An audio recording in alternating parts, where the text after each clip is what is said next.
പ്രിയമുള്ളവരെ, എല്ലാവർക്കും സ്നേഹസലാം. ഷെരീഫ് വ്ളോഗിൻ്റെ പുതിയൊരു എപ്പിസോഡിലേക്ക് എല്ലാവർക്കും സ്വാഗതം. ചാനൽ സബ്സ്ക്രൈബ് ചെയ്യാതെ കാണുന്നവർ ആരെങ്കിലും ഉണ്ടെങ്കിൽ സബ്സ്ക്രൈബ് ചെയ്യുക, ലൈക്ക് ചെയ്യുക, കമൻറ്റ് ചെയ്യുക, ഷെയർ ചെയ്യുക.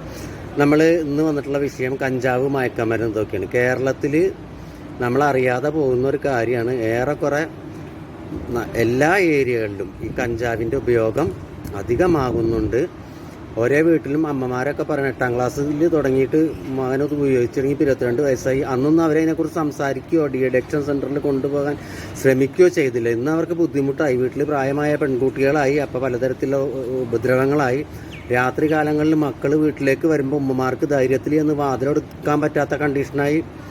2 പയ്യന്മാർ മലപ്പുറം ജില്ലയിൽ, കോഴിക്കോട് ജില്ലകളാണെന്നറിയില്ല, ഒന്ന് തൃശ്ശൂരും, മയക്കമരുന്നിൻ്റെ ഉപയോഗം കണ്ട് ഉമ്മമാരെ ഉപദ്രവിച്ച് കൊന്ന് തലക്കടിച്ച് കൊന്നു. ഇപ്പോഴുള്ള ഈ മയക്കമരുന്നിൻ്റെ രീതി എനിക്ക് തോന്നുന്നത് എന്താ വെച്ചാൽ രക്തനിർത്തി വിട്ടവരെ അടിച്ചു കൊല്ലുക. മുമ്പ് കഞ്ചാവൊക്കെ വലിക്കുന്ന കാലത്ത് വലിച്ചു കഴിഞ്ഞാൽ അങ്ങനെ ചിന്തിച്ച് ഇതിലൊരു ഭാഗത്തിരിക്കും.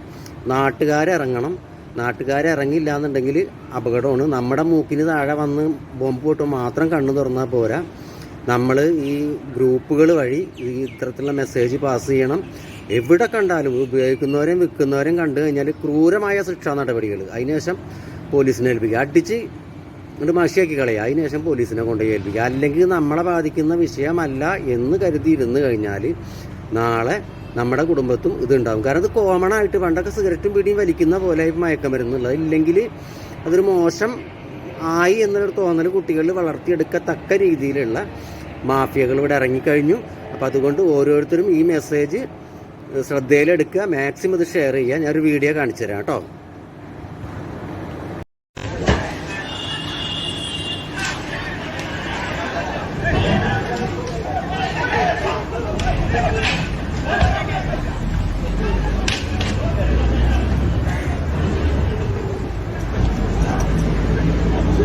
അപ്പം കണ്ടില്ലേ, നിവൃത്തികേട് കൊണ്ടാണ് ജനങ്ങൾ ഇറങ്ങിയിരിക്കുന്നത്. കാരണം നമ്മളിതിനെക്കുറിച്ച് അന്വേഷിക്കുമ്പോൾ അല്ലെങ്കിൽ വാർത്തകൾ വരുമ്പോൾ ഒരുപാട് കുടുംബങ്ങളിൽ ഇതുണ്ട്. വീട്ടുകാർ ഇത് സമൂഹത്തിലെ മാന്യത ആലോചിച്ചിട്ട് മകൻ ഇത് ഉപയോഗിക്കുന്നു എന്ന് പറയുമ്പോൾ അവൻ്റെ ഭാവിക്ക് ദോഷം ചെയ്യുമോ എന്ന് വിചാരിക്കുമ്പോൾ അവൻ നിർത്തുന്നു വിചാരിച്ച് അവൻ അതിൽ നിന്ന് ഒരിക്കലും വിട്ടുപോരാൻ പറ്റാത്ത ഒരു സാഹചര്യത്തിലേക്ക് എത്തിക്കഴിഞ്ഞു. അതുവരെ പ്രത്യേകിച്ച് ഉമ്മമാർ, വാപ്പമാർ പ്രവാസികളായിരിക്കും, അവരെ അറിയിക്കില്ല. അതുകൊണ്ടാണ് ഇത്തരത്തിലുള്ള ദുരന്തത്തിലേക്ക് പോകുന്നത്. അതുകൊണ്ട് പരിസരത്ത് ആരെങ്കിലും ഉണ്ടെങ്കിൽ നല്ല അടി കൊടുക്കുക, പോലീസിനെ വിളിച്ചേൽപ്പിക്കുക. വീണ്ടും ഒരു വീഡിയോ ആയിട്ട് വരാം. ഇത്തരത്തിലുള്ള മയക്കുമരുന്നിനെ കുറിച്ച് ഒരു വീഡിയോ ആയിട്ട് എത്രയും പെട്ടെന്ന് വരുന്നതായിരിക്കും. എല്ലാവർക്കും ഒരിക്കൽ കൂടി ഹായ്.